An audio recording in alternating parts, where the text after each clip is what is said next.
Hello students, welcome to Science Surfers. Today we are going to start our chapter Conservation of Plants and Animals Part 1. We all know that India is a large developing country and known for its diverse forest ecosystem. India का बहुत ज़्यादा area जो है वो forest से cover है. And we all know that from the very beginning, early man was a forest dweller and dependent upon the forest to fulfill all his needs of food, shelter and clothing. धीरे धीरे human beings ने अपनी life को तो change किया, settlement होनी शुरू हुई, they started living in as a settle life, but the dependence of forest did not decrease. वो आज भी वैसे ही बनी हुई है. जो फॉरेस्ट के प्रोडक्ट्स हमारे यूजफुल हैं वो आज भी हमारी ज़रूरत को वैसे ही पूरा कर रहे हैं. Right, so we all know that forest are a source of oxygen, food, shelter and they provide raw materials to various industries. Right, and it is a source of fodder for animals. It's a providing compost, fuel wood, very type of medicines, timber, home to wildlife, etc., etc. So that means the forests are used as a resource, means they are fulfilling our needs in a many ways. कई तरीके से वो हमारी needs को पूरा करते हैं. But we all know the same fact that forest land is being sacrificed for massive development projects, and that are a necessary part of urbanization and industrialization. यानी अर्बनाइजेशन और इंडस्ट्रियलाइजेशन के नाम पर लार्ज फॉरेस्ट एरियाज को काटा जा रहा है, सेक्रीफाइस किया जा रहा है. And that is why this indiscriminate cutting down of trees is called as deforestation. इसको हम कहते हैं डिफॉरेस्टेशन, जहां पर हमारा लार्ज एरिया जो है वो फॉरेस्ट का कट डाउन हो रहा है just without thinking to fulfil our needs. हम अपनी नीड्स को पूरा करने के लिए इनको कंटिन्यूसली कट डाउन करते जा रहे हैं. लेकिन इनका हमारे एनवायरनमेंट पे क्या चेंज है इसको बिना सोचे समझे, तो हमारे जो डिफॉरेस्टेशन के एनवायरनमेंट पे इफेक्ट्स हैं उनको हम लोग ब्रीफली दो कैटेगरीज में डिवाइड करेंगे. एक वो इफेक्ट होते हैं जो हमारे जिस एरिया में फॉरेस्ट हैं, राइट, उस एरिया में ट्रीज कटिंग डाउन होने से उनको हम कहते हैं डोमेस्टिक कॉन्सिक्वेंसेस. यानी जिस एरिया से ट्रीज काटे जाएंगे उस लोकल एरिया के आसपास क्या असर होगा कटिंग डाउन ट्रीज का. और दूसरा होता है हमारे ग्लोबल कॉन्सिक्वेंसेस, जो पूरी अर्थ को, एनवायरनमेंट को कैसे इफेक्ट करते हैं. तो पहले हम बात करते हैं डोमेस्टिक कॉन्सिक्वेंसेस की. उनमें सबसे पहला आता है डिस्टर्प्टेड रिवर फ्लो. राइट, हम सबको पता है कि जो डिफॉरेस्टेशन की वजह से a lot of soil erosion occurs and similarly they decrease the rainfall. Right, और आपको पता है इन दोनों फैक्टर से जो है हमारी रिवर्स का फ्लो जो होता है दैट गेट अफेक्टेड, और वो जो पाथ लेती है वो भी इफेक्ट होता है. So this makes cutting down of trees make the disturb river flow. Second आता है फ्लडिंग. अब हमारे जो फॉरेस्ट हैं their roots bind the soil and absorb water, और उस एरिया की सॉइल को पकड़ के रखते हैं. और अगर ट्रीज हमारे कटेंगे तो क्या होगा, that soil will be washed of and that will be settled in the river bed. वो रिवर्स में जाके सेटल होनी शुरू हो जाएगी और उसकी डेप्थ को डिक्रीज कर देगी and that will lead to floods. Right, then next we have droughts.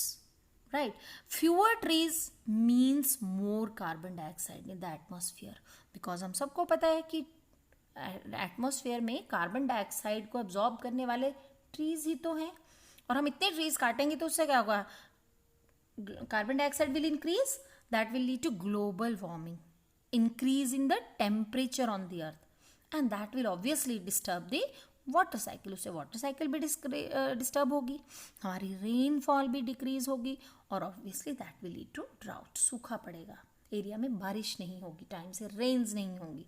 and that will lead to droughts. The next is forest provide home to many plants and animals. Wild life के लिए वो एक home का है, habitat है forest. और जब हम ट्रीज को काटेंगे तो क्या होगा? They will lose their habitat. Many plants will lose their habitat. Animals become homeless, and that will lead to extinction of those plants and animals. Then displacement of forest dwellers. जो human beings, हमारे लोग जो है, many people depend upon the forest to get their livelihood. वो total forest पे depend करते हैं. Forest से ही उन्हें फूड मिल रहा है, शेल्टर मिल रहा है, और फॉरेस्ट के प्रोडक्ट्स को वो एज अ अपना उसको कमाई का सोर्स भी है उनके लिए वो. So in the absence of forest those people they become homeless, and due to that they need to displace from their places. And then scarcity of forest products. अभी हमने पिछले टॉपिक में डिस्कस किया फॉरेस्ट प्रोडक्ट्स हमारे इतने useful हैं, हम कितनी चीज़ों के लिए फॉरेस्ट पे डिपेंड करते हैं. तो ऑब्वियसली जब हमारे फॉरेस्ट कट डाउन होंगे तो हमें उन्हीं फॉरेस्ट प्रोडक्ट्स की कमी भी हो जाएगी. So fewer trees in a forest result in the decrease in the production of number of useful products. तो ये सारे इफेक्ट्स जो हमने डिस्कस किए हैं, रिवर फ्लो का डिस्टर्ब होना, फ्लडिंग, ड्राउट, वाइल्ड लाइफ का एक्सटिंक्ट होना, displacement of forest dwellers and scarcity of forest products, these are all under heading domestic consequences, right, जो हमारे लोकल इफेक्ट्स हैं, इनको हम बोलते हैं. Then we come to the global effects. पूरे हमारे अर्थ के ऊपर, globe is a model of the earth, तो पूरी अर्थ के ऊपर इसका क्या असर पड़ेगा, एनवायरनमेंट पे क्या असर पड़ेगा, वो उसको हम लेते हैं ग्लोबल कॉन्सिक्वेंसेज. तो उसमें सबसे पहला ग्लोबल वार्मिंग, एज हमने ऊपर डिस्कस किया कि forest they absorb carbon dioxide and give out oxygen. तो जब हमारी कार्बन डाइऑक्साइड को एब्जॉर्ब करने वाले प्लांट्स कम होते जाएंगे तो क्या होगा, एनवायरनमेंट में carbon dioxide will become more and more, and that will lead to increase in the temperature of the earth known as global warming. और ऑक्सीजन की डेफिशिएंसी तो होगी ही होगी हमारे आसपास, रेनफॉल भी इफेक्ट होगी. सो दीज ऑल क्लाइमेटिक जितने भी चेंजेस हैं जस्ट बिकॉज ऑफ डिफॉरेस्टेशन. और इसी डिफॉरेस्टेशन की वजह से एक क्लाइमेटिक जो बेल्ट है वो पूरी के पूरी चेंज हो जाती है, शिफ्ट हो जाती है. जैसे summers are becoming hotter and rainfall is becoming deficient, right. Now next is the desertification. Desertification means increase in the area of desert. Deforestation से क्या होगा, वो सॉइल को बाइंड करके रखते हैं ना. अब ट्रीज नहीं होंगे तो क्या होगा, they expose the soil and lead to soil erosion. ज़्यादा से ज़्यादा सॉइल इरोजन होगा और उसके ऊपर की लेयर जो है वो लेस फर्टाइल रहेगी, and that will not support the plant life, and this can lead to formation of deserts, right. Next is the increase in carbon dioxide that we have discussed. Increase in carbon dioxide because पेड़ जो है वो carbon dioxide को photosynthesis में use करते हैं, और जितने ट्रीज की कटिंग डाउन होगा फोटोसिंथेसिस में इसका यूज नहीं होगा, and carbon dioxide will be increasing in the air. Then is the ozone depletion. Ozone depletion में कुछ ऐसी गैसेस हैं जैसे नाइट्रस ऑक्साइड, वो जैसे ही हमारे अर्थ में इंक्रीज होना शुरू हो जाती है इन ड्यू टू डिफॉरेस्टेशन, और उनकी वजह से ही हमारी ओजोन लेयर जो है that act as a shield against ultraviolet rays of the sun, so that is becoming thin, जिसको बोलते हैं ozone depletion, and that makes the ultraviolet rays reach the earth and cause harmful effects on the plants and animal life on the earth. So these are few of the global consequences of deforestation in the form of global warming, desertification, increase in carbon dioxide, ozone depletion, और actually में भी पूरे environment असर पड़ता है जब ये धीरे धीरे धीरे हमारा टेम्परेचर इंक्रीज हो रहा है.